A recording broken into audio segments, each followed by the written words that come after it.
ಜಗತ್ತಿನ ಜನಸಂಖ್ಯೆ ಬಹಳ ವೇಗವಾಗಿ ಬೆಳೆಯುತ್ತಿದೆ. 8 ಶತಕೋಟಿಯನ್ನ ಸಮೀಪಿಸುತ್ತಿದೆ. ಹಾಗೆಂದ ಮಾತ್ರಕ್ಕೆ ಜಗತ್ತಿನಲ್ಲಿ ವಾಸವಾಗಿರುವ ಪ್ರತಿಯೊಂದು ಮನುಷ್ಯನು ಒಂದೇ ರೀತಿ ಎಂದು ಹೇಳಲು ಸಾಧ್ಯವಿಲ್ಲ. ಜಗತ್ತಿನ ಪ್ರತಿಯೊಂದು ರಾಷ್ಟ್ರ ರಾಜ್ಯದಲ್ಲೂ ವೈವಿಧ್ಯತೆಯನ್ನ ಕಾಣುತ್ತೇವೆ.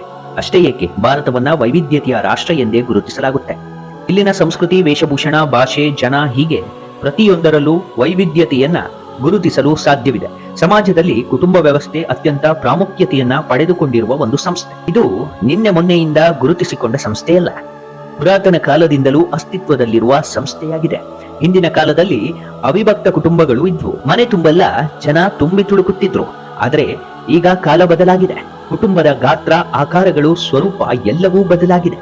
ಆದರೆ ಕುಟುಂಬ ಇಡೀ ಸಮಾಜದ ಮೂಲ ಅಸ್ತಿತ್ವವೆಂಬುದನ್ನ ಇಂದಿಗೂ ಅಲ್ಲಗಳೆಯುವ ಹಾಗಿಲ್ಲ. ಪ್ರತಿಯೊಂದು ಕುಟುಂಬವು ಅದರದೇ ಆದ ವಿಭಿನ್ನ ಹಾಗೂ ವಿಶಿಷ್ಟಪೂರ್ಣ ಕಥೆಗಳನ್ನ ಹೇಳುತ್ತದೆ. ಒಂದಷ್ಟು ವಿಚಿತ್ರ, ವಿಭಿನ್ನ ಆನುವಂಶಿಕ ಪರಿಸ್ಥಿತಿಗಳನ್ನ ಎದುರಿಸುತ್ತಿರುವ, ಇಡೀ ಸಾಮಾಜಿಕ ಸ್ಥಿತಿಗೆ ವಿರೋಧಾಭಾಸ ಎಂಬಂತೆ ಜೀವನ ನಡೆಸುತ್ತಿರುವ ಕೆಲ ಅಪರೂಪದ 10 ಕುಟುಂಬಗಳ ಕುರಿತು ಕುತೂಹಲಭರಿತವಾದ ಮಾಹಿತಿಯನ್ನ ನಿಮ್ಮೊಂದಿಗೆ ನಾವಿಲ್ಲಿ ಹಂಚಿಕೊಳ್ತೇವೆ. ನಂಬರ್ 1, ಚೌಹಾಣ್ ಕುಟುಂಬ. ಈ ಕುಟುಂಬ ಭಾರತದ ಹೈದರಾಬಾದ್ನಲ್ಲಿ ನೆಲೆಸಿರುವ ಕುಬ್ಜ ಕುಟುಂಬ ಎಂದೇ ಹೆಸರುವಾಸಿಯಾಗಿ ಗಮನ ಸೆಳೆಯುತ್ತಿದೆ. ತಂದೆ, ತಾಯಿ ಹಾಗೂ 11 ಜನ ಮಕ್ಕಳನ್ನ ಹೊಂದಿರುವ ಈ ಕುಟುಂಬ ಸಾಧಾರಣವಾಗಿ ದೊಡ್ಡ ಕುಟುಂಬ ಎಂದೇ ಹೇಳಬಹುದು. ಈ ಕುಟುಂಬದ 9 ಮಂದಿ ಅಕೊಂಡ್ರೋಪ್ಲಾಸಿಯಾದಿಂದ ಬಳಲುತ್ತಿದ್ದಾರೆ. ಅಂದರೆ ಇದು ಕುಬ್ಜತೆಯ ಒಂದು ರೂಪ ಎಂದು ಗುರುತಿಸಲಾಗಿದೆ. ಅಕೊಂಡ್ರೋಪ್ಲಾಸಿಯಾವು ಆನುವಂಶಿಕವಾಗಿ ಬರುವಂತದ್ದು. ಸಾಮಾನ್ಯವಾಗಿ ಇದು ದೇಹದ ಮೂಳೆಗಳ ಮೇಲೆ ಅಡ್ಡ ಪರಿಣಾಮವನ್ನ ಬೀರುತ್ತದೆ. ಇದರ ಪರಿಣಾಮವಾಗಿ ಹುಟ್ಟಿದ ಮಕ್ಕಳ ಕೈಕಾಲುಗಳು ಸಾಮಾನ್ಯ ಜನರಿಗಿಂತ ಕಡಿಮೆ ಪ್ರಮಾಣದಲ್ಲಿ ಬೆಳವಣಿಗೆ ಹೊಂದಿರುತ್ತದೆ. ಅಂದರೆ ಕೈಕಾಲುಗಳು ಗಿಡ್ಡವಾಗಿರುತ್ತದೆ. ಈ ಅಪರೂಪದ ಸ್ಥಿತಿಯು ಸರಿಸುಮಾರು 25,000 ಜನರಲ್ಲಿ ಒಬ್ಬರಿಗೆ ಮಾತ್ರವೇ ಕಾಣಿಸಿಕೊಳ್ಳುತ್ತದೆ ಎನ್ನುತ್ತದೆ ವೈದ್ಯಲೋಕ. ಅಷ್ಟೇ ಅಲ್ಲದೆ ಹೊಸ ರೂಪಾಂತರಗಳಿಂದಾಗಿ ಸುಮಾರು 80% ಅಕೊಂಡ್ರೋಪ್ಲಾಸಿಯಾ ಪ್ರಕರಣಗಳು ಸ್ವಯಂ ಪ್ರೇರಿತವಾಗಿ ಸಂಭವಿಸಿದರೆ 20ರಷ್ಟು ಆನುವಂಶಿಕವಾಗಿ ಬರುತ್ತದೆ. ಆದರೆ ಚೌಹಾಣ್ ಕುಟುಂಬ ಮಾತ್ರ ಈ ಸ್ಥಿತಿಯಲ್ಲಿ ಆನುವಂಶಿಕವಾಗಿ ಪಡೆದುಕೊಂಡಿದೆ. ಇಷ್ಟೆಲ್ಲ ಸವಾಲುಗಳನ್ನ ಜೀವನದಲ್ಲಿ ಎದುರಿಸುತ್ತಿದ್ದರೂ ಚೌಹಾಣ್ ಕುಟುಂಬ ಮಾತ್ರ ಸಾಮಾನ್ಯ ಜನರಂತೆ ಜೀವನ ಮಾಡಲು ಬಯಸುತ್ತಾರೆ. ಪೋಷಕರಿಬ್ಬರು ತಮ್ಮ ಕುಟುಂಬದ ಸದಸ್ಯರನ್ನ ಬಹಳ ಪ್ರೀತಿಯಿಂದ ನೋಡಿಕೊಳ್ತಾರೆ. ಮಕ್ಕಳು ಕೂಡ ತಮ್ಮ ವಿದ್ಯಾಭ್ಯಾಸವನ್ನ ಅಚ್ಚುಕಟ್ಟಾಗಿ ಮಾಡುತ್ತಿದ್ದಾರೆ. ಅಲ್ಲದೆ ಪಠ್ಯೇತರ ಚಟುವಟಿಕೆಗಳಲ್ಲೂ ಆಸಕ್ತಿಯಿಂದ ಭಾಗವಹಿಸುತ್ತಾರೆ. ತಮ್ಮ ವಿಶಿಷ್ಟವಾದ ದೈಹಿಕ ಗುಣಲಕ್ಷಣದ ಹೊರತಾಗಿಯೂ ಸಾಮಾನ್ಯರಂತೆ ಬದುಕುವ ದಾರಿಯನ್ನ ಕಂಡುಕೊಂಡು ಬದುಕುವ ಪ್ರಯತ್ನವನ್ನ ಮಾಡುತ್ತಿದ್ದಾರೆ. 2, ಕಿಂಗ್ ಅಬೂಬಿ. ಈತನಿಗೆ ಬರೋಬ್ಬರಿ 100 ಜನ ಹೆಂಡತಿಯರು. ಕ್ಯಾಮರೂನ್ನ ಬಫುಟ್ನ ರಾಜನಾದ ರಾಜ ಅಬುಂಬಿ II ಸಾಂಪ್ರದಾಯಿಕತ್ವಕ್ಕೆ ಹೆಸರುವಾಸಿಯಾಗಿದ್ದಾನೆ. ಈತನ ಜೀವನವನ್ನ ವಿಶ್ಲೇಷಣೆ ಮಾಡಿದರೆ ನಿಜಕ್ಕೂ ದಿಗ್ಭ್ರಮೆಯಾಗುತ್ತದೆ. 1968ರಲ್ಲಿ ಆತನ ತಂದೆಯ ಮರಣದ ನಂತರ ಅಬುಂಬಿ ಆನುವಂಶಿಕವಾಗಿ ಸಿಂಹಾಸನಕ್ಕೆ ಏರಿದ. ರಾಜಮನೆತನದ ಬಿರುದು ಮಾತ್ರವಲ್ಲದೆ ಅವನ ತಂದೆಯ ಹೆಂಡತಿಯರ ಗಂಡನೂ ಆಗಬೇಕಾಗಿತ್ತು. ಕ್ಯಾಮರೂನ್ನಲ್ಲಿ ಬಹುಪತ್ನಿತ್ವ ಪದ್ಧತಿ ಕಾನೂನುಬದ್ಧವಾಗಿಲ್ಲ.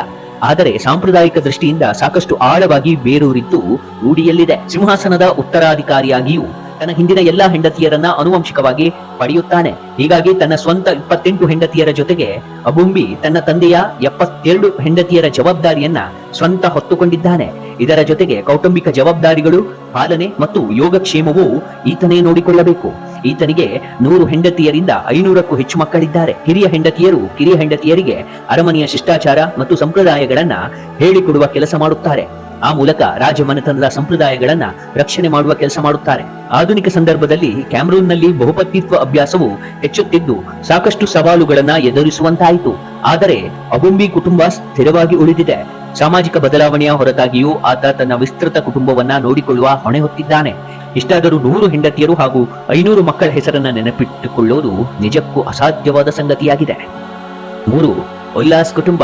ಉಲ್ಲಾಸ್ ಕುಟುಂಬ ದಕ್ಷಿಣ ಟರ್ಕಿ ದೇಶದಲ್ಲಿ ವಾಸವಾಗಿದೆ. ಈ ಕುಟುಂಬ ಕೂಡ ವಿಭಿನ್ನವಾಗಿರುವ ಕಾರಣಕ್ಕಾಗಿಯೇ ಹೆಸರುವಾಸಿಯಾಗಿದೆ. ಈ ಕುಟುಂಬದ ಸದಸ್ಯರು ತಮ್ಮ 2 ಕೈ ಮತ್ತು ಪಾದಗಳನ್ನ ಬಳಸಿ 4 ಕಾಲುಗಳ ಮೇಲೆ ನಡೆಯುತ್ತಾರೆ. ಇದು ವಿಜ್ಞಾನಿಗಳಿಗೆ ಮಾತ್ರವಲ್ಲದೆ ಇಡೀ ವೈದ್ಯ ಲೋಕಕ್ಕೆ ಅಚ್ಚರಿಗೊಳಿಸಿದೆ. ಅಲ್ಲದೆ ಇವರ ಅಸಾಮಾನ್ಯ ವಾಕಿಂಗ್ ಶೈಲಿಯು ಇದರಲ್ಲಿ ಅಡಗಿದೆ ಎನ್ನಲಾಗಿದೆ. ಕೆಲ ವೈದ್ಯರ ಪ್ರಕಾರ ಇವರ ಕುಟುಂಬದ ಜೀನ್ಸ್ ಕೂಡ ಇದಕ್ಕೆ ಕಾರಣವಾಗಿದೆ ಎಂದು ಅಭಿಪ್ರಾಯಪಟ್ಟಿದ್ದಾರೆ. ಏಕೆಂದರೆ ಒಡ ಹುಟ್ಟಿದವರೇ ಹೆಚ್ಚಾಗಿ ಇಂತಹ ಸಮಸ್ಯೆಗಳನ್ನ ಎದುರಿಸುತ್ತಾರೆ. ಇವರ ವಾಕಿಂಗ್ ಮಾದರಿಯು ಒಂದು ರೀತಿಯ ರಿವರ್ಸ್ ಇವಲ್ಯೂಷನ್ ಆಗಿರಬಹುದು ಎಂದು ಕೆಲವರು ವಾದಿಸುತ್ತಾರೆ. ನಮ್ಮ ಪೂರ್ವಜರು ಲಕ್ಷಾಂತರ ವರ್ಷಗಳ ಹಿಂದೆ 4 ಕಾಲುಗಳ ಮೇಲೆ ಹೀಗೆ ಚಲಿಸಿದರು ಎಂಬುದನ್ನ ಈ ಕುಟುಂಬದ ಸದಸ್ಯರು ನೆನಪಿಸುತ್ತಾರೆ. ಮತ್ತೊಂದು ವೈದ್ಯರ ಗುಂಪಿನ ಪ್ರಕಾರ ಈ ಕುಟುಂಬ ಅಪರೂಪದ ನರರೋಗದಿಂದ ಬಳಲುತ್ತಿದೆ. ಈ ರೋಗಕ್ಕೆ ಅವರು ಆನ್ ಅರ್ಥನ್ ಸಿಂಡ್ರೋಮ್ ಎಂದು ಹೆಸರಿಡುತ್ತಾರೆ. ನರಗಳ ದೌರ್ಬಲ್ಯದ ಕಾರಣದಿಂದಾಗಿ ಹೀಗೆ ನಡೆಯುತ್ತಿದ್ದಾರೆ ಎಂದು ವಿವರಿಸುತ್ತಾರೆ. ಅದೇನೇ ಇರಲಿ, ಈ ಕುಟುಂಬದ ಜನರ 4 ಕಾಲಿನಲ್ಲಿ ನಡೆಯುತ್ತಿದ್ದಾರೆ ಎಂಬುದು ಮಾತ್ರ ಸತ್ಯವಾದ ಮಾತು. 4. ಸೆವೆನ್ ರಾಜ್ ಕುಟುಂಬ. ಈ ಕುಟುಂಬ ಕೆಂಪು ಮತ್ತು ಬಿಳಿ ಕುಟುಂಬ ಎಂದೇ ಹೆಸರುವಾಸಿಯಾಗಿದೆ. ಮಠಾಧೀಶರಾದ ಸೆವೆನ್ ರಾಜ್ ಅವರ ನೇತೃತ್ವದಲ್ಲಿ ಕೆಂಪು ಮತ್ತು ಬಿಳಿ ಕುಟುಂಬದವರೆಲ್ಲ ಒಟ್ಟಿಗೆ ಸೇರಿದರಂತೆ. ಕೆಂಪು ಮತ್ತು ಬಿಳಿ ಬಣ್ಣದ ಕಾರಣದಿಂದಲೇ ಈ ಕುಟುಂಬ ಸಾಕಷ್ಟು ವೈಶಿಷ್ಟ್ಯದಿಂದ ಕೂಡಿದೆ. ಈ ಕುಟುಂಬದ ಸದಸ್ಯರು ತಮಗೆ ಬೇಕಾದ ಸಂಗತಿಗೆ ಕೆಂಪು ಟೈ ಕಟ್ಟುವ ಮೂಲಕ ಜೋಡಿಗಳಾಗುತ್ತಾರೆ. ಈ ಮೂಲಕ ಅವರ ಪ್ರೀತಿಯ ಸಂಬಂಧದ ಬೆಸುಗೆ ಪ್ರಾರಂಭವಾಗುತ್ತೆ. ಅಂದಿನಿಂದ ಈ ಕುಟುಂಬವು ಕೆಂಪು ಮತ್ತು ಬಿಳಿ ಸೆವೆನ್ ರಾಜ್ ಎಂಬ ವಿಶಿಷ್ಟ ಗುರುತಿನಿಂದ ಕರೆಯಲಾಗುತ್ತಿದೆ. ಈ ಕುಟುಂಬದ ವಾರ್ಡ್ರೋಬ್ಗಳು ಕಡುಗೆಂಪು ಕೋಟ್ಗಳು, ಹಿಮಭರಿತ ಶರ್ಟ್ಗಳು ಮತ್ತು ಕಡುಗೆಂಪು ಪ್ಯಾಂಟ್ಗಳಿಂದ ತುಂಬಿರುತ್ತೆ. ಸೆವೆನ್ ರಾಜ್ ಸ್ವಂತ 30 ಟೈಗಳು, 15 ಕೋಟ್ಗಳು, 30 ಶರ್ಟ್ಗಳ ಸಂಗ್ರಹವನ್ನ ಹೊಂದಿದ್ದಾರೆ ಮತ್ತು 25 ಜೋಡಿ ಪ್ಯಾಂಟ್ ಎಲ್ಲವೂ ಕೆಂಪು ಮತ್ತು ಬಿಳಿ ಬಣ್ಣದಿಂದಲೇ ಕೂಡಿರುವುದು ಮತ್ತೊಂದು ವಿಶೇಷ. ಅವರ ಮನೆಯ ನೆಲದಿಂದ ಚಾವಣಿಯವರೆಗೂ ಕೆಂಪು ಮತ್ತು ಬಿಳಿ ಬಣ್ಣದಲ್ಲೇ ಅಲಂಕರಿಸಲ್ಪಟ್ಟಿದೆ. ಮೇಜುಗಳು, ಕುರ್ಚಿಗಳು ಮತ್ತು ಗೃಹ ಉಪಯೋಗಿ ಉಪಕರಣಗಳಿಂದ ದೈನಂದಿನ ವಸ್ತುಗಳು ಸಹ ಇದೇ ಬಣ್ಣದ್ದಾಗಿದೆ. ಅವರ ನೆಚ್ಚಿನ ಬಣ್ಣದ ಮುದ್ರೆ ಕೂಡ ಇದೇ ಬಣ್ಣದ್ದಾಗಿದೆ. ಸೆವೆನ್ ರಾಜ್ ಹೆಸರು ನಿಮಗೆ ಆಶ್ಚರ್ಯ ಎನಿಸಬಹುದು. ಈತ ತನ್ನ ಕುಟುಂಬದಲ್ಲಿ 7ನೇ ಮಗುವಾಗಿ ಜನಿಸಿದ ಕಾರಣಕ್ಕಾಗಿ ಈ ಹೆಸರು ಕಾಯಂ ಆಗಿದೆ. ಈತ ಬಳಸುವ ಕಾರಿನ ಸಂಖ್ಯೆಯು 7. ಅಲ್ಲದೆ ಈತ 7 ಭಾಷೆಗಳಲ್ಲಿ ಮಾತನಾಡುವ ಸಾಮರ್ಥ್ಯವನ್ನು ಹೊಂದಿದ್ದಾನೆ. ಕನ್ನಡ ಸೇರಿದಂತೆ ಇಂಗ್ಲಿಷ್, ಹಿಂದಿ, ತೆಲುಗು, ತಮಿಳ್, ಮರಾಠಿ ಮತ್ತು ಅವರ ಸ್ಥಳೀಯ ಮಲಯಾಳಂ ಒಟ್ಟು 7 ಭಾಷೆಯಲ್ಲಿ ಮಾತನಾಡುತ್ತಾನೆ. ಇದೇ ಕಾರಣಕ್ಕಾಗಿ ಈತನ ಕುಟುಂಬಕ್ಕೆ ಸೆವೆನ್ ರಾಜ್ ಕುಟುಂಬ ಎಂದು ಹೆಸರು ಅನ್ವರ್ಥವಾಗಿ ಅಂಟಿಕೊಂಡು ಬಿಟ್ಟಿದೆ. ಈತ ಕೆಲ ಸಿನಿಮಾದಲ್ಲೂ ಬಣ್ಣ ಹಚ್ಚಿದ್ದು ಖಳನಾಯಕನ ಪಾತ್ರದಲ್ಲಿ ಮಿಂಚಿದ್ದಾನೆ. ಕೆಂಪು ಮತ್ತು ಬಿಳಿ ಬಣ್ಣದ ಬಟ್ಟೆಯನ್ನೇ ಆ ಪಾತ್ರದ ನಟನೆಯಲ್ಲೂ ಧರಿಸುತ್ತಿರುವುದು ವಿಶೇಷವಾಗಿದೆ. 5. ಮನೋರಂಗ್ ಕುಟುಂಬ. ಇಂಡೋನೇಷ್ಯಾದಿಂದ ವಲಸೆ ಬಂದ ಮನೋರಂಗ್ ಕುಟುಂಬವು ಅಪರೂಪದ ಮತ್ತು ವಿಶಿಷ್ಟತೆಗೆ ಹೆಸರುವಾಸಿಯಾಗಿದೆ. ಆದರೆ ಕಾಲಾನಂತರ ಅವರ ಮುಖದ ವೈಶಿಷ್ಟ್ಯಗಳು ಬದಲಾಯಿತು ಎನ್ನಲಾಗುತ್ತೆ. ಈ ಬೆಳವಣಿಗೆಯು ದೇಹದ ಮೂಳೆ ಮತ್ತು ಸ್ನಾಯುವಿನ ಬೆಳವಣಿಗೆಯಲ್ಲಿ ಅಸಹಜತೆಯ ದಾರಿಯನ್ನ ಮಾಡಿಕೊಟ್ಟಿದೆ. ಕುಟುಂಬ ಸದಸ್ಯರು ದೊಡ್ಡದಾದ ಹಣೆ, ಸಾಮಾನ್ಯಕ್ಕಿಂತ ಹೆಚ್ಚು ದಪ್ಪವಾದ ಕಣ್ಣನ್ನ ಹೊಂದಿದ್ದಾರೆ. ಇದರ ಮೂಲಕ ಚಹರೆಯನ್ನ ನೋಡಿದರೆ ನಿಖರ ಸ್ವರೂಪವನ್ನ ಅರ್ಥ ಮಾಡಿಕೊಳ್ಳಲು ಸಾಧ್ಯವಿಲ್ಲ. ವೈದ್ಯಕೀಯ ಭಾಷೆಯಲ್ಲಿ ಎಕ್ಟ್ರೋಡ್ರಮಲ್ ಡೆಸ್ಫಾಸಿಯಾ ಎಂಬ ರೋಗ ಈ ಸ್ಥಿತಿಗೆ ಕಾರಣವಾಗಿದೆ ಎನ್ನಲಾಗಿದೆ. ಈ ಅಸ್ವಸ್ಥತೆಯು ಎಕ್ನೋಡರ್ಮಿಂದ ಪಡೆದ ವಿವಿಧ ರಚನೆಗಳ ಬೆಳವಣಿಗೆಯ ಮೇಲೆ ಪರಿಣಾಮವನ್ನು ಬೀರುತ್ತದೆ. ಅಲ್ಲದೆ ಚರ್ಮ, ಕೂದಲು, ಉಗುರುಗಳು, ಹಲ್ಲುಗಳು ಮತ್ತು ಬೆವರ ಗ್ರಂಥಿಗಳು ವಿಶಿಷ್ಟವಾಗಿ ಬೆಳವಣಿಗೆಯನ್ನ ಹೊಂದುತ್ತದೆಯಂತೆ. ಇದೇ ಕಾರಣಕ್ಕಾಗಿ ಮನೋರಂಗ್ ಕುಟುಂಬ ಪ್ರಸಿದ್ಧಿ ಪಡೆದುಕೊಂಡಿದೆ. ಇವರ ಹಲ್ಲುಗಳ ಕಸಿ, ಚರ್ಮದ ಕಸಿಯಂತಹ ಶಸ್ತ್ರಚಿಕಿತ್ಸೆಗಳನ್ನ ಮಾಡುವುದರಿಂದ ಎಕ್ಟೋಡರ್ಮಲ್ ಡೆಸ್ಫ್ಲಾಸಿಯಾ ರೋಗ ಲಕ್ಷಣಗಳು ನಿವಾರಿಸಲು ಸಹಾಯ ಮಾಡಬಹುದು ಎನ್ನುತ್ತಾರೆ ತಜ್ಞರು. 6. ಕೈ ಇಲ್ಲದ ಕುಟುಂಬ. ಕೆಟಿ ಜಾಕ್ಸನ್ ಬ್ಯಾನನ್ ಮತ್ತು ಅವರ ಮಗ ಟಿಮ್ಮಿ ಹೋಲ್ಟ್ ವರ್ಮ್ ಸಿಂಡ್ರೋಮ್ ಎಂದು ಕರೆಯಲ್ಪಡುವ ಅಪರೂಪದ ಆನುವಂಶಿಕ ರೋಗದ ಕಾರಣದಿಂದಾಗಿ 2 ಕೈಗಳಿಲ್ಲದೆ ಜನಿಸಿದರು. ಈ ರೋಗ ಲಕ್ಷಣಗಳು ಹೃದಯ ಸೇರಿದಂತೆ ಇತರ ಅಂಗಗಳ ಬೆಳವಣಿಗೆಯ ಮೇಲೆ ಪರಿಣಾಮವನ್ನು ಬೀರುತ್ತದೆ. ಇದು 100,000 ಮಕ್ಕಳಲ್ಲಿ 1 ಮಗುವಿನಲ್ಲಿ ಕಂಡುಬರುತ್ತೆ. ಒಬ್ಬ ಪೋಷಕರು ಹೋಲ್ಟ್ ವೋರಮ್ ಸಿಂಡ್ರೋಮ್ ಹೊಂದಿದ್ದರೆ ಅವರ ಮಗುವು ಇದನ್ನ ಆನುವಂಶಿಕವಾಗಿ ರೋಗಕ್ಕೆ ತುತ್ತಾಗುವ ಸಾಧ್ಯತೆ 80% ಇದೆ ಎನ್ನುತ್ತದೆ ವೈದ್ಯಕೀಯ ಲೋಕ. ಕೆಟಿ ಮತ್ತು ಜಾಕ್ಸನ್ ಇಬ್ಬರು ಇದೇ ರೀತಿಯ ರೋಗದಿಂದ ಬಳಲುತ್ತಿದ್ದಾರೆ. ಹಾಗಾಗಿ ಇವರು 2 ಕೈಗಳಿಲ್ಲದ ಸ್ಥಿತಿಯಲ್ಲಿದ್ದಾರೆ. ಈ ಕುಟುಂಬ 2 ಕೈಗಳಿಲ್ಲದೆ ಬದುಕುತ್ತಿರುವುದಲ್ಲದೆ ಹಾಲ್ಟ್ ವೋರಮ್ ಸಿಂಡ್ರೋಮ್ ಹೊಂದಿರುವ ವ್ಯಕ್ತಿಗಳ ಹೃದಯ ಸಂಬಂಧಿ ಕಾಯಿಲೆ ಜೊತೆಗೆ ಇತರೆ ವೈದ್ಯಕೀಯ ಸಮಸ್ಯೆಯನ್ನು ಹೊಂದಿದ್ದಾರೆ. ಹಾಲ್ಟ್ ವೋರಮ್ ಸಿಂಡ್ರೋಮ್ಗೆ ಚಿಕಿತ್ಸೆಯು ಸಾಮಾನ್ಯವಾಗಿ ಯಾವುದೇ ಹೃದಯ ಸಂಬಂಧಿ ಕಾಯಿಲೆಗಳನ್ನು ಗುಣಪಡಿಸುವ ಶಸ್ತ್ರಚಿಕಿತ್ಸೆಯಾಗಿದೆ. ಇಂತಹ ಶಸ್ತ್ರಚಿಕಿತ್ಸೆಗಳಿಂದ ದೇಹಕ್ಕೆ ಕೃತಕ ಕೈಗಳನ್ನು ಅಳವಡಿಸುವ ಕೆಲಸ ಮಾಡಲಾಗುತ್ತೆ. ಈ ಮೂಲಕ ಇಂತಹ ವ್ಯಕ್ತಿಗಳು ತಮ್ಮ ದೈನಂದಿನ ಕಾರ್ಯಗಳನ್ನ ನಿರ್ವಹಿಸಲು ಸಹಾಯ ಮಾಡುತ್ತೆ. ಆದಾಗ್ಯೂ ಈ ಕುಟುಂಬದ ವಿಶೇಷತೆ ಏನೆಂದರೆ ಇವರು ತಮ್ಮ ಅಂಗವೈಕಲ್ಯವನ್ನ ಮೀರಿ ತಮ್ಮ ಬದುಕನ್ನು ಕಟ್ಟಿಕೊಳ್ಳುತ್ತಾರೆ. ಹೌದು, ಇವರು ತಮ್ಮ ಅಂಗವೈಕಲ್ಯವನ್ನ ಮೀರಿ ಈಜಿನಲ್ಲಿ ದೊಡ್ಡ ಮಟ್ಟದ ಸಾಧನೆ ಮಾಡುವಲ್ಲಿ ಯಶಸ್ವಿಯಾಗಿದ್ದಾರೆ.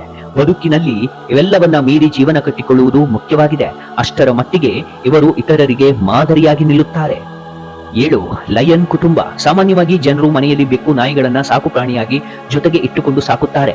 ಆದರೆ ಇಲ್ಲೊಂದು ಕುಟುಂಬ ಮಾತ್ರ ಸಿಂಹಗಳ ಮೇಲೆ ಅತಿಯಾದ ಪ್ರೀತಿ ತೋರುವ ಮೂಲಕ ಸಿಂಹವನ್ನೇ ಸಾಕುವ ಕೆಲಸ ಮಾಡುತ್ತಿದ್ದಾರೆ. ಹೌದು, ಸಿಂಹ ಎಂದು ಆಶ್ಚರ್ಯವಾಗಬಹುದು. 1981ರಲ್ಲಿ ಬಿಡುಗಡೆಯಾದ ಥ್ರಿಲ್ಲರ್ ರೋರ್ ಎಂಬ ಚಲನಚಿತ್ರಕ್ಕಾಗಿ ಸಿಂಹವನ್ನ ಸಾಕಲು ಮುಂದಾಗುತ್ತಾರೆ.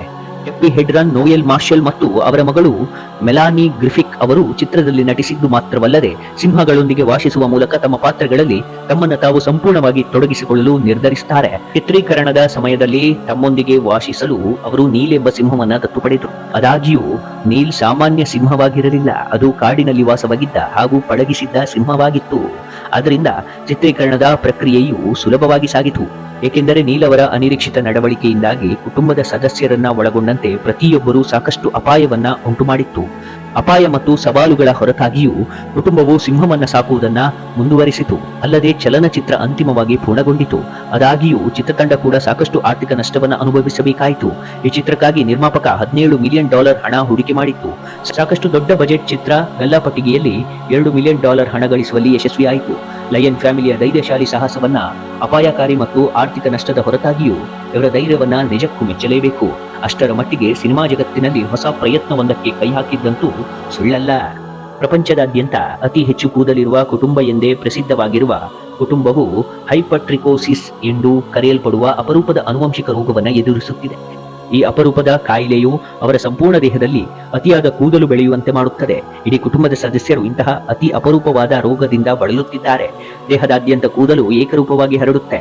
ಜಾಗತಿಕವಾಗಿ 100ಕ್ಕಿಂತಲೂ ಕಡಿಮೆ ವ್ಯಕ್ತಿಗಳು ಮಾತ್ರವೇ ಈ ಹೈಪರ್ಟ್ರಿಕೋಸಿಸ್ ಎಂಬ ಅಪರೂಪದ ರೋಗದಿಂದ ಬಳಲುತ್ತಾರೆ ಎಂದು ಅಂದಾಜಿಸಲಾಗಿದೆ. ಇಂತಹ ಅಪರೂಪದ ಕಾಯಿಲೆಯಿಂದ ಹೊರತಾಗಿಯೂ ಕುಟುಂಬವು ಗಮನಾರ್ಹ ಸಾಧನೆ ಮಾಡಿದ ಹೈಪರ್ಟ್ರಿಕೋಸಿಸ್ ರೋಗಕ್ಕೆ ತುತ್ತಾಗಿರುವ ಈ ಕುಟುಂಬದ ಬಹುತೇಕ ಸದಸ್ಯರು ಗಿನ್ನಿಸ್ ವಿಶ್ವ ದಾಖಲೆ ಬರೆದಿದ್ದಾರೆ. 9 ಪಾಲಿಮಾರಿ ಕುಟುಂಬ. ಈ ಕುಟುಂಬ ಭಾವಚಿತ್ರವನ್ನು ನೋಡಿದರೆ ಎಲ್ಲರಂತೆ ಸಾಮಾನ್ಯ ಕುಟುಂಬ ಎಂದು ಎನಿಸುತ್ತದೆ. ಆದರೆ ಜೋ ಡಾರ್ಗರ್ ಅವರ ಕುಟುಂಬ ಸಾಕಷ್ಟು ವಿಶಿಷ್ಟತೆಯಿಂದ ಕೂಡಿದೆ. ಈತನಿಗೆ 3 ಜನ ಹೆಂಡತಿಯರು. ಡಾರ್ಗರ್ ಅವಳಿ ಸಹೋದರಿಯಾದ ವಿಕ್ಕಿ ಮತ್ತು ಫ್ಯಾಲರಿಯನ್ ನೊಂದಿಗೆ ಅವರ ಸಹೋದರ ಸಂಬಂಧಿ ಅಲಿಯಾನನ್ನ ವಿವಾಹವಾದರು. ಒಟ್ಟು 24 ಮಕ್ಕಳೊಂದಿಗೆ ಅವರ ಕುಟುಂಬದಲ್ಲಿ ಯಾವಾಗಲೂ ಸದ್ದುಗದ್ದಲ ಕೂಡಿರುತ್ತೆ. ಅಲ್ಲದೆ ಕೆಲವೊಮ್ಮೆ ಫೈಟಿಂಗ್ ಆಕ್ಷನ್ ಕೂಡ ಸಾಮಾನ್ಯವಾಗಿರುತ್ತೆ. ಈ 3 ಜನರನ್ನ ಮದುವೆ ಆಗುವುದರ ಹಿಂದೆ ಒಂದು ರೋಚಕ ಕಥೆ ಇದೆ. ಸುಮಾರು 40 ವರ್ಷಗಳ ಹಿಂದೆ ಜೋ ಮತ್ತು ವಿಕ್ಕಿ ಪರಸ್ಪರ ಪ್ರತಿಜ್ಞೆಯೊಂದನ್ನು ಮಾಡುತ್ತಾರೆ. ಆದರೆ ಈ ಬಹುಪತ್ನಿತ್ವಕ್ಕೆ ದೇಶದೆಲ್ಲೆಡೆ ವ್ಯಾಪಕ ವಿರೋಧ ವ್ಯಕ್ತವಾಗುತ್ತೆ. 2000ರಲ್ಲಿ ಜೋ ತನ್ನ ಕುಟುಂಬಕ್ಕೆ 3ನೇ ಹೆಂಡತಿಯಾಗಿ ವ್ಯಾಲೇರಿಯನ್ನ ವರಿಸುತ್ತಾನೆ. ಅದಕ್ಕಾಗಿ ಇಡೀ ಸಮುದಾಯದಿಂದ ವ್ಯಾಪಕ ಟೀಕೆ ಟಿಪ್ಪಣಿಗಳು ಈ ಕುಟುಂಬ ಎದುರಿಸುತ್ತೆ. ಆದರೂ ಡರ್ಜರ್ಗಳು ಬಹುಪತ್ನಿತ್ವ ಪದ್ಧತಿಯನ್ನ ಅತ್ಯಂತ ಯಶಸ್ವಿಯಾಗಿ ಮುನ್ನಡೆಸಿಕೊಂಡು ಹೋಗುತ್ತಾರೆ. ಒಂದು ಹಂತದಲ್ಲಿ ರಾಜನ ಕಚೇರಿಯಲ್ಲಿ ಬಹುತೇಕ ಅಧಿಕಾರಿಗಳೇ ರಾಜನ ನಡೆಯನ್ನ ವಿರೋಧಿಸಿದ್ದರು. ಹಾಗಾಗಿ ರಾಜನ ಜೀವನ ಶೈಲಿಯನ್ನ ಸಾರ್ವಜನಿಕವಾಗಿ ಎಲ್ಲೂ ಹೇಳುತ್ತಿರಲಿಲ್ಲ. ಆದಾಗ್ಯೂ ಕುಟುಂಬ ತಮ್ಮದೇ ಆದ ಪುಸ್ತಕವನ್ನ ಬರೆಯುವ ಮೂಲಕ ತಮ್ಮ ಅಸಾಮಾನ್ಯ ಪ್ರಯಾಣವನ್ನ ಹಂಚಿಕೊಳ್ಳಲು ದಿಟ್ಟ ನಿರ್ಧಾರವನ್ನ ತೆಗೆದುಕೊಂಡಿತ್ತು. ಇವರ ದೃಷ್ಟಿಕೋನದಿಂದ ಅವರು ಸಾಂಪ್ರದಾಯಿಕ ರೂಢಿಯನ್ನ ಹೊಂದಿಕೆಯಾಗಿದ್ದರು. 10 ಟ್ಯಾಟೂ ಕುಟುಂಬ. ಫ್ಯಾಷನ್ ಡಿಸೈನರ್ ಮತ್ತು ಟ್ಯಾಟೂ ಪ್ರಿಯೆ ಶಮಿಕಾ ತನ್ನ 1 ವರ್ಷದ ಮಗ ರೇಲ್ಯಾಂಡ್ಗೆ ಹಾಕುವ ಪ್ರತಿಯೊಂದು ಹಚ್ಚೆಯೂ ಅವನ ಜೀವನದಲ್ಲಿ ಮೈಲಿಗಲ್ಲನ್ನ ಸಂಕೇತಿಸುತ್ತದೆ. ಇದೇ ಕಾರಣಕ್ಕಾಗಿ ಶಮಿಕಾ ಸಾಕಷ್ಟು ಟೀಕೆ ಹಾಗೂ ವಿರೋಧ ಎದುರಿಸಬೇಕಾಯಿತು. ಆದರೆ ಶಮಿಕಾ ಮಾತ್ರ ತನ್ನ ಮಗನ ಮೇಲಿನ ಪ್ರೀತಿ ಮತ್ತು ಸಮರ್ಪಣಾ ಮನೋಭಾವವನ್ನ ವ್ಯಕ್ತಪಡಿಸಿ ಹಚ್ಚೆ ಹಾಕುವ ಕಾಯಕವನ್ನ ಮುಂದುವರಿಸಿದ್ದಾಳೆ. ಆಕೆಯೂ ಕೂಡ ಸ್ವತಃ ತನ್ನ ಮುಖದ ಮೇಲೆ, ಕುತ್ತಿಗೆಯ ಮೇಲೆ ಹಚ್ಚೆ ಹಾಕಿಕೊಂಡಿದ್ದಾಳೆ.